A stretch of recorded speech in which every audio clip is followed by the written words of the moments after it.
नमस्कार, मी पोट्यो. आता मोदी भाऊ तुमच्या मोबाईल मध्ये घुसणार आहे.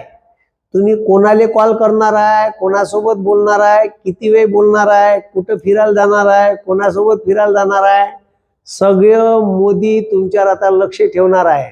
भारत सरकार संचार साथी नावाचं एक ॲप्स मोबाईल मध्ये ऑलरेडी टाकून देणार आहे, जे तुम्हाला अनइन्स्टॉल करता येणार नाही. आणि हे जर ॲप्स तुमच्या याच्यात टाकलं तर डायरेक्ट तुमच्या मोबाईल मधून तुमचा ॲक्सेस मोदी घेईन.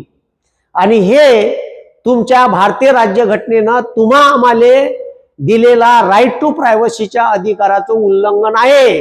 का तुम्ही कोणासोबत बोलत आहे, किती वेळ बोलत आहे, कोणासोबत व्हिडिओ चॅट करत आहे, ठीक आहे, काय काय बोलत आहे, कुठं फिरायला जात आहे, त्याच्यावर तुमच्या मोबाईलच्या माध्यमातून तुमच्या पर्सनल आयुष्यात इंटरफेअर करायचा घात या मोदी सरकारनं घातलाय. याच्या अगोदर बी व्हॉट्सअपचे मेसेजवर 3 टिक येत होते. एक टिक मेसेज पाठवला, दुसरा टिक भुरकट आला, ठीक आहे, मेसेज पोहोचला, 2 टिक निये झाले, मेसेज पाहिला, तिसरा टिक, ठीक आहे, तिसरा टिक मोदीले गेला, तिसरा टिक, ठीक आहे, ब्ल्यू झाला, मोदीनं मेसेज वाचला. ठीक आहे, असा सत्यानाश होणार आहे. हे तुमच्या, ठीक आहे, संचार साथी नावाचं ॲप्स ऑलरेडी मोबाईलमध्ये इनबिल्ट होऊन येणार आहे.